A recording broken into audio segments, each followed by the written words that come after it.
단시간에 5회 비행을 진행한다고 가정시 시간당 3,000평을 더 비행할 수 있다는 의미기도 하고요. 딱 커피 한 잔 마시고 오면 배터리 하나가 바로 나오는 속도죠. 파낙스 35T 예약 판매 진행 중이니까 저한테 전화 주시면 되겠습니다.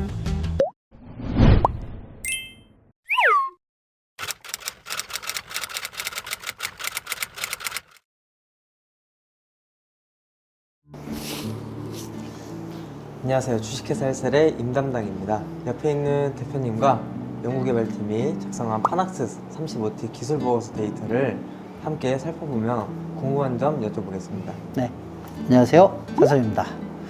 자, 이게 정말 홍보 멘트는 아니고요. 데이터 기반의 테스트 결과를 말씀드리려고 하는 겁니다. 끝까지 시청해주세요. 대표님, 만약 제가 지금 당장 완벽한 농업용 드론을 설계한다고 한번 상상해 보겠습니다. 단순히 약재통만 큰 게 아니라 좁은 논두렁에서도 민첩해야 하고 또 안전해야 하며 그리고 현장에서 고장이 나도 바로 고칠 수 있을 만큼 드론이 단순해야겠죠? 그렇죠, 맞죠. 오늘 저희가 뜯어볼 신형 드론 파낙스 35T 기술 보고서가 마치 그런 완벽한 드론의 설계도처럼 보이더라고요. 아, 정말 흥미로운 접근이네요. 그 설계도란 말이 딱 맞는 것 같아요. 단순히 성능이 좋다 이런 말이 아니라 드론의 뼈대부터 심장인 배터리, 충전기, 조종기, 그리고 실제 현장에서 작업 능력까지 모두 정보가 다 숫자로 담겨 있으니까요. 저희의 오늘 임무는 이 설계도를 한 장 한 장 넘겨보면서 과연 이게 얼마나 완벽에 가까운 결과물인지 확인하는 겁니다. 특히 제품 상세 페이지에 명시된 10분 충전으로 4,200평 살포 이 문구가 아주 강력하잖아요. 그렇죠. 이게 그냥 듣기 좋은 홍보인지 아니면 정말로 이 설계도에 그려진 것이 현실인지 지금부터 설계도를 한번 살펴보겠습니다. 네, 살펴보시죠. 자료를 보면 기체를 펼쳤을 때 가로가 약 2.5m, 세로는 2.6m 정도 되네요. 네, 상당히 크죠. 하지만 여기서 정말 주목해야 될 숫자는 따로 있어요. 어떤 거죠? 바로 그 축간 거리라는 겁니다. 모터와 모터 사이의 대각선 거리를 말하는데 1995mm, 그러니까 약 2m 정도 됩니다. 그게 왜 중요한가요? 사실 저는 그 숫자를 보고 좀 의아했거든요. 아, 예리하시네요. 보통 경쟁 기종으로 꼽히는 30m급 방제드론은 축간 거리가 2025mm로 더 긴데 파낙스 35T 약재통이 5리터 나서 크잖아요. 네, 맞죠. 근데 기체 골격은 오히려 더 작다는 게 이게 상식적으로 잘 이해가 안 갔습니다. 바로 그 지점이 이 설계의 첫 번째 핵심입니다. 그런가요? 네, 무거운 짐, 그러니까 35리터를 실는데 차체는 더 작고 날렵하게 만들었다는 뜻이거든요. 그럼 자동차로 비유를 하자면 자동차로 치면은 7인승 SUV인데 회전 반경은 5인승 세단만큼 짧다는 거죠. 실제 현장에서는 엄청난 차이를 만듭니다. 좁은 공간에서 선회하거나 장애물을 피할 때 훨씬 민첩하게 움직일 수 있으니까요. 단순히 그 크기만 키운 게 아니라 어떻게 하면 더 효율적으로 움직일까, 이걸 깊이 고민한 흔적이죠. 효율성을 이야기하시니 무게도 궁금해지네요. 배터리 포함 기체 무게가 42.28kg고 최대 이륙 중량은 77.28kg. 네, 맞습니다. 여기에 35리터 약재, 그러니까 물 기준으로 정확히 35kg를 채우면 딱 77.28kg가 되는데 이렇게 여유 없이 최대치에 딱 맞추는 게 괜찮은 걸까요? 조금 아슬아슬하게 느껴지기도 하는데요. X11 플러스 모터는 모터 한 개당 37kg의 추력을 낼 수가 있거든요. 모터가 4개니까 최대 총 148kg의 추력을 낼 수 있다는 얘기죠. 지금 출시되고 있는 신형 G2보다 최대 출력이 12kg 이상 높아서 35리터를 살포하는데 전혀 무리가 없습니다. 그러면 X11 플러스의 출시가 G2보다 더 빠른데도 추력은 더 높다는 말씀이시죠? 네, 정답입니다. 드론 설계 시 탑재 용량 및 추력을 절묘하게 맞추고 기체의 무게를 1g이라도 줄여서 오직 35리터의 약재를 가장 효율적으로 운반하는데 모든 성능을 최적화시키겠다는 의미이기도 합니다. 그렇군요. 네. 비행체는 가벼울수록 효율이 기하급수로 좋아지거든요. 뭐랄까, 그 군사를 꽉 뺀 아주 잘 만든 운송선수 같은 설계라고 볼 수 있죠. 거기에 강력한 추력의 모터를 장착했으니 힘이 아주 넘치겠죠. 네, 알겠습니다. 군더더기 없는 뼈대를 확인했으니 이제 이 거대한 기체를 움직이는 심장, 즉 동력 시스템을 이제 들여다볼 차례네요. 네. 아무리 뼈대가 좋아도 심장이 약하면 소용없을 것 같아요. 이제 함께 사용하는 배터리는 방제 시장에서 잘 알려진 타투사의 14셀 네. 3만 mAh를 사용하는데 무게만 11.5kg에 달하는군요. 네, 여기서도 이게 단순히 용량만 보면 안 돼요. 스펙을 보면은 이게 방전율 35이라는 항목이 있어요. 35시에 방전율. 그게 뭐냐 하면은 배터리가 순간적으로 얼마나 큰 힘을 뿜어낼 수 있는지를 나타내는 수치입니다. 35리터 약재를 가득 싣고 논바닥에서 수직으로 솟아오를 때 힘이 부족하면은 기체가 휘청거리거나 주저앉는 현상이 발생할 수 있거든요. 네네, 그렇죠. 이 35C라는 높은 방정률은 1050A를 순간적으로 뽑아줄 수 있다는 것입니다. 수직으로 이륙하는 상황에서 망설임 없이 기체를 밀어 올려주는 역할을 합니다. 그리고 여기 보고서에서 ACES 산자라는 단어가 계속 언급되네요. 맞아요. 커넥터 정도도 무척 중요하죠. 아마도 소비자들 입장에서 생각해보면 배터리 단자 규격까지 신경 써서 본 적은 거의 없을 거라고 판단되는데요. ACES 불안전 삽입으로 인한 발열 문제가 거의 없다고 하는데 네. 이게 그냥 새로운 규격이라 더 좋은 것인지 아니면 마케팅 용어인지 정말로 추락 같은 심각한 문제를 막아줄 수 있는 핵심 기술인지 궁금해지네요.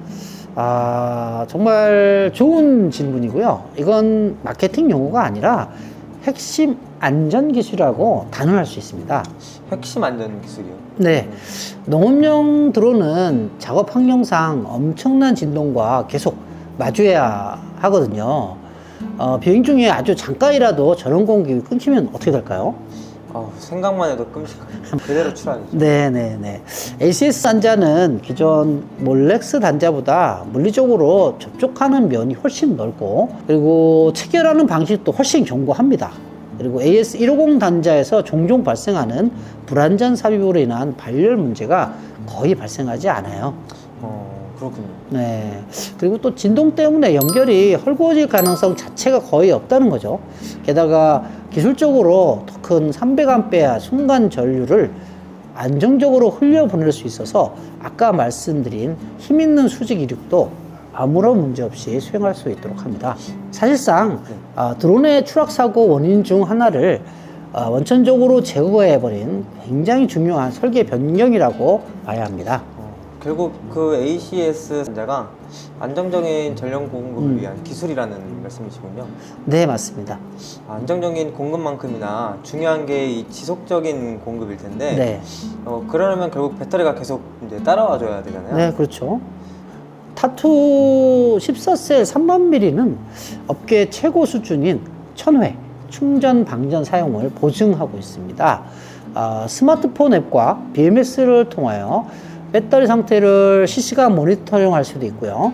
소프트팩이 300회를 사용 보장하니까 무려 3배 이상 사용 효율성이 높다고 볼 수 있겠죠. 정말 놀랐네요. 네. 여기서 자연스럽게 이제 배터리 충전 속도도 궁금해지는데요. 네, 좋은 진짜 연계 질문인데요. 방제 작업은 이게 논스톱 작업이 핵심이잖아요. 네. 그럼 다간 7200% 충전기 테스트 결과가 정말 인상적입니다. 전격 출력으로 충전했을 때 배터리 장량이 이제 20%인 상태에서 100% 완충까지 평균 12분 이내에 완충이 가능했다가 나오네요. 네.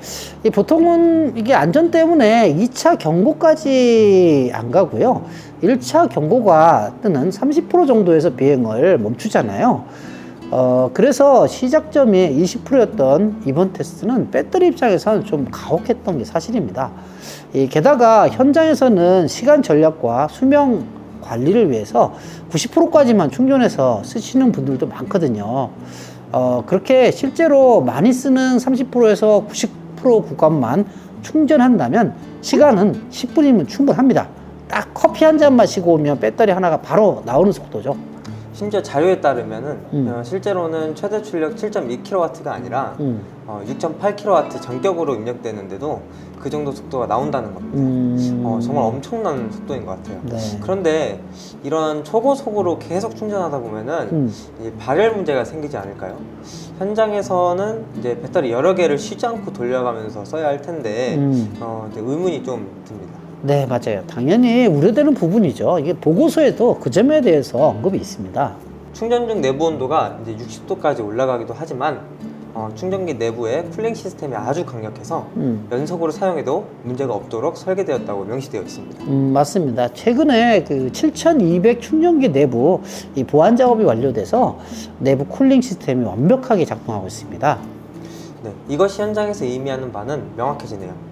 배터리를 단 2개나 3개만 가지고도 드론을 거의 멈추지 않고 계속해서 작업할 수 있다는 뜻이네요. 네, 잘 파악하셨습니다. 이 한쪽에서 드론이 한 7에서 9분간 방지하는 동안 다른 한쪽에서는 배터리를 10분 내에 충전을 완료. 이게 정말 이상적인 이 방지 작업 사이클을 만드는데 지대한 영향을 주겠죠. 네, 잘 알겠습니다. 그럼 드디어 이 설계도의 이제 이 하이라이트 부분인데 실제 성능 테스트 결과를 확인할 시간입니다. 이 홍보관이 진짜 숫자를 보시죠. 네. 자, 먼저 약제를 실시하는 공차 비행 상태에서 평균 16분 정도 비행이 가능했다고 합니다. 그리고 가장 중요한 풀페이로드, 즉 35리터 약제를 가득 채우고 액체 살포 없이 호버링을 진행하였을 때의 비행 시간은 1차 저전압 경고가 뜰 때까지 평균 5분 30초로 기록되어 있습니다. 잠시만, 5분 30초요? 그 촬영용 드론도 20분은 가뿐히 나는데 이 35리터라는 엄청난 무게를 싣는다고 해도 5분 30초는 너무 짧게 들리는데 그렇죠. 이건 아마 제가 뭔가 놓치고 있는 부분이 있는 것 같습니다. 네, 바로 그럽니다. 지금 시청자께서 빠지신 그 함정에 대부분의 사람들이 빠지죠. 함정이? 네. 비행 시간만 보면 이 드론의 가치를 절반도 이해하지 못하는 겁니다. 우리는 비행 시간이 아니라 작업 시간 데이터를 봐야 합니다. 작업 시간이요? 네, 기술 보고서의 살포량 테스트 결과를 한번 보시죠. 네, 한번 보겠습니다. 네, 여기 있네요. 펌프 유량을 30%로 설정해서 넓은 면적을 효율적으로 살포하는 조건으로 테스트를 했을 때 35리터 약제를 모두 살포하는 데 걸린 시간은 약 7분 50초였습니다. 풀페이로 상태에서 1차 전압 경고가 뜨는 시간은 5분 30초, 공차에서 16분 01초, 약제를 전부 다 뿌리는 데 걸린 시간은 7분 50초. 이게 뭘 의미할까요? 이제 예약됐네요. 그래요? 네, 저전압 경고가 뜨기 전에 네. 뜨기 한참 전에 이미 이제 약제를 다 뿌린다. 네, 맞습니다. 맞습니다. 네. 실제 방제 드론을 이제 운영할 때는 약제를 다 뿌리고도 배터리 잔량이 이제 아주 여유롭게 이제 남은 상태로 복귀할 수 있다는 얘기네요. 네, 정확합니다. 이 배터리 잔량이 30%가량 남아있는 상태에서 안전하게 복귀한다. 이 사이클이 데이터상으로 완벽하게 증빙되는 겁니다. 비행 시간이 5분 30초밖에 안 돼가 아니라 단 7분 50초 비행만으로 35리터 약제를 4,200평에 다 뿌릴 수 있어. 이것이 맞는 해석인 거죠. 이는 비행 속도 5m/s, 펌프 작동률 30%, 살포량을 분당 4.5리터, 살포고도 3.5m, 살포폭 6m로 설정해서 얻은 결과치입니다. 이건 정말 관점을 완전히 바꿔야 이해할 수 있는 데이터네요. 성능이 이렇게 엄청나는 건 확인했습니다. 네. 그럼 정비와 현장에서의 사용 편의성은 어떤가요? 예, 좋은 질문입니다. 그 부분 역시 이 설계도에 꽤 신경을 많이 쓴 부분입니다. 일단 조종기는 2.4GHz 주파를 사용하고요. 7인치 고해상도의 터치스크린, 영상 및 통신 지연 시간이 거의 제로에 가까운 170ms의 속도를 자랑합니다. 배터리는 11시간 켜놔도 하루 종일 문제가 없어요. 대단하네요. 네, 특히 야외에 강한 햇빛 아래서도 1600니츠 밝기의 대형 화면이 아주 선명하게 잘 보인다는 점은 농업 현장에서 정말 중요한 포인트입니다. 네. 그리고 앱은 데메테르 버전 2를 사용하는 것으로 파악되는데 인터페이스가 직관적이네요. 비행 경로 설정, 살포량 조절, 작업 기록까지 한눈에 확인 가능하네요. 그리고 영상 대본을 보니 엔지니어 입장에서 특히 마음에 드는 설계 포인트가 몇 가지 언급되더라고요. 어떤 포인트가요? 올인원 비행 제어 장치 모듈식 설계, 그리고 이제 각기 다른 모양의 배선 커넥터 많이 강조되어 있던데 이게 왜 그렇게 중요한 점점인가요? 농업 현장에서는 기계 고장은 곧 작업 중단이고 그건 바로 돈 손실로 이어집니다. 이 설계들은 그 손실 시간을 최소화하는 데 초점이 맞춰져 있어요. 네. 모듈식 설계는 쉽게 말해 레고 블록 같다고 생각하시면 되는데요. 레고요? 네. 예전 드론은 문제가 생기면은 회로 기판 전체를 들여다보며 어디가 고장났는지 전문가가 한참 찾아야 했어요. 하지만 이건 마치 레고 자동차의 바퀴가 고장나면 그 바퀴 블록만 떼서 새 것으로 바뀌어 끼우는 것과 같습니다. 현장에서 수리가 간편하고 실수가 작아진다는 거죠. 와, 그건 정말 경험에서 나온 설계네요. 맞습니다. 현장에서 급하게 수리하다가 케이블 잘못 꽂아서 수리비 2배 나오는 상황, 드론 정비사라면 누구나 한 번쯤 겪어봤을 그렇죠. 악몽이잖아요. 맞아요. 예, 예. 그런 실수를 원청적으로 막아준다는 건 정말 똑똑한데요. 네, 맞습니다. 그 배선 커넥터 모양이 전부 다른 것도 같은 맥락입니다. 정말 사소해 보이지만 급하게 수리하다 보면은 케이블을 엉뚱한 곳에 잘못 꽂아서 더 큰 고장을 유발하는 실수를 종종 하게 되거든요. 네, 이제 이해가 팍팍 되네요. 네, 커넥터 모양을 물리적으로 다르게 만들어서 아예 잘못 꽂을 가능성 자체를 없애버린 겁니다. 사용자의 실수를 배려한 아주 영리한 설계죠. 그리고 비행장치 내부가 IPX67 등급의 방수 처리가 되어 있어서 농약이나 먼지, 분진에 강하고 약재 살포에 따른 기체 오염 제거 시 물의 침투 걱정 없이 청소가 가능합니다. 이야, 디테일이 살아있네요. 네, 하나만 덧붙이자면 금년 6월 출시 예정인 52리터 대용량 모델과 부품이 상당수 호환된다는 점도 중요합니다. 그것도 중요하겠네요. 네, 드론을 여러 대 운영하는 대규모 농가나 농업법인 입장에서는 기종마다 부품 재고를 따로 관리해야 하는 부담이 크거든요. 이런 호환성은 실질적인 비용 절감과 재고 관리의 편의성으로 이어집니다. 좋습니다. 네, 뼈대부터 심장, 실제 성능과 편의성까지 설계도를 다 훑어봤으니 이제 마지막으로 가장 현실적인 정보, 출시 정보와 시장 전망을 살펴보겠습니다. 네, 알겠습니다. 네, 자료에 따르면 오늘이 2026년 1월 2일이니까 이미 작년 12월 말부터 판매가 시작되어야 할 시점이네요. 네, 맞습니다. 지금 농기계 검정은 완료되었고요. 가장 중요한 농기계 목록 등록, 즉 정보 보조금을 받을 수 있는 목록 등록이 완료되었지만 등록 번호와 보조금 규모가 1월 초 확정되면 정부 보조금 신청서 접수가 즉시 가능해집니다. 아마 본격적인 구매는 보조금 정책이 확정된 이후에 활발해지겠죠.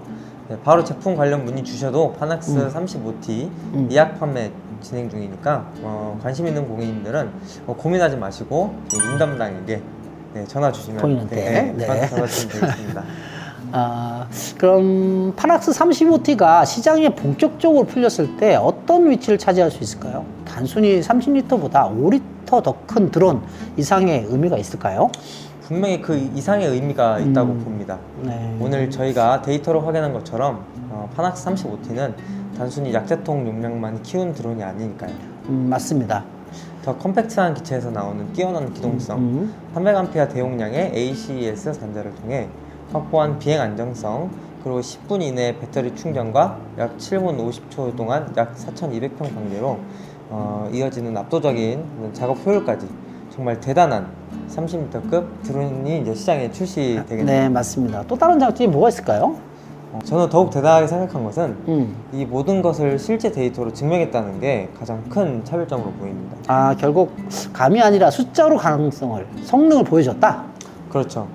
기존 주력 시장이었던 30m급 드론과 비교해서 한 번 비행으로 약 600평을 더 작업할 수 있다는 건 하루 전체 작업량으로 환산했을 때 엄청난 차이를 만들어낼 것입니다. 맞아요. 정확하게 분석하셨네요.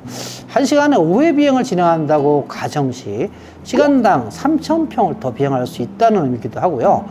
방제 면적의 증가는 수익과 직결이 바로 되죠. 아마도 파낙스 35T는 30m급 농업용 드론의 새로운 기준점을 제시하는 한국 농업용 드론 시장의 게임 체인저가 될 가능성이 충분하다고 생각합니다. 오늘 파낙스 35T의 기술 보고서를 통해 광고 상세 페이지 뒤에 숨겨진 실제 성능 데이터를 샅샅이 확인해 봤습니다. 결론적으로 10분 충전 7분 50초 내 4,200평 살포라는 숫자가 허용된 홍보가 아니라 데이터로 충분히 증명된 실현 가능한 목표치라는 것을 알 수 있었습니다. 그렇죠. 특히 안정적인 전력 공급을 위한 ACS 단자나 현장 실수를 줄여주는 장비 편의성 설계 이런 것 같은 것들이 실제 작업자에게 정말 실질적인 도움이 될 것 같습니다. 네, 파낙스 35T는 이제 농기계 시장이 이거 써보니까 좋더라 라는 식의 경험이나 카더라가 아닌 명확한 데이터를 기반으로 움직이고 있음을 보여주는 아주 좋은 예시가 될 것입니다. 네, 맞습니다. 이제는 단순히 이 드론은 몇 리터짜리다를 넘어서 그래서 1시간 동안 실제로 몇 평을 작업할 수 있는데 배터리 하나를 충전하는데 정확히 몇 분 걸리는데 이와 같은 실제 작업 효율, 즉 처리량, 진정성 있는 데이터가 장비를 선택하는 가장 중요한 기준이 될 겁니다. 네, 제가 몰랐던 정보들도 상당히 많았었는데 상세하게 설명해 주셔서 감사합니다. 네, 이제는 시간 관계상 저희가 좀 마무리를 해야 될 것 같아요. 네. 근데 이게 마지막으로 임당단한테 이런 질문을 좀 드리고 싶어요. 만약에 당신이 직접 농기계를 선택해야 하는 입장이라면 오늘 저희가 살펴본 이런 데이터들 중에서 앞으로 어떤 데이터를 가장 중요하게 확인하시겠습니까? 그거는 되게 많죠? 네. 네. 또 그런 내용들은 다음에 네. 저희가 또 정리를 하기로 하고요. 네. 오늘은 여기까지 저희가 내용을 전달하고 네. 시청자분들하고 인사를 나누도록 하겠습니다. 네. 네, 오랜 시간 시청을 해주셔서 정말 감사합니다. 감사합니다. 감사합니다.